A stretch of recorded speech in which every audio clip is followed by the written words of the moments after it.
Здравейте хора, днес ще направя още един клип как да призовете египетски бог за един ход.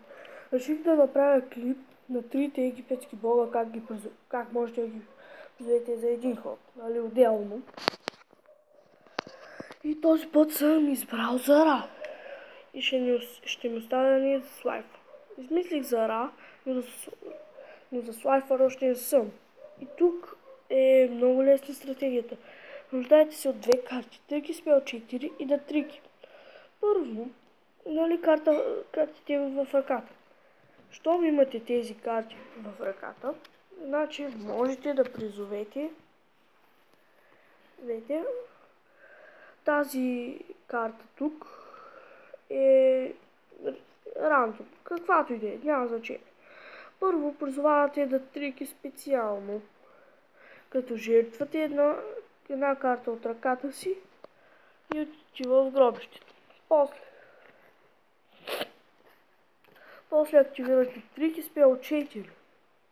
Жертвате да трики и се появяват 4 токенчета да трики.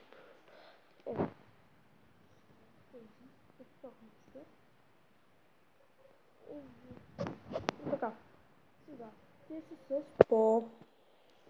както пише в ефекта.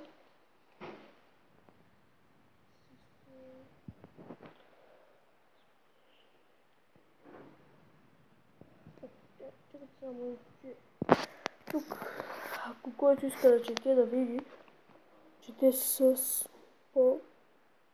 те спелкаса тип, Wind, левел 5, атака 2000 и защита 2000. 1900, извинете. В защита се призовават. И така, както знаете, един от ефектите на Ра е, когато жертвате 3 чудовища за него, той получава по тяхната атака в своите атакуващи точки. Тоест, жертвате 3 токенчета и Рас има 6000 атакуващи точки и то от първия ви ход. Доста добре. И има малко звуци извън кадъра, но какво се прави? Така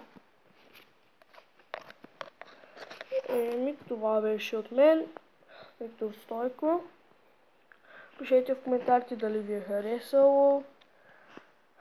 И чао, чао.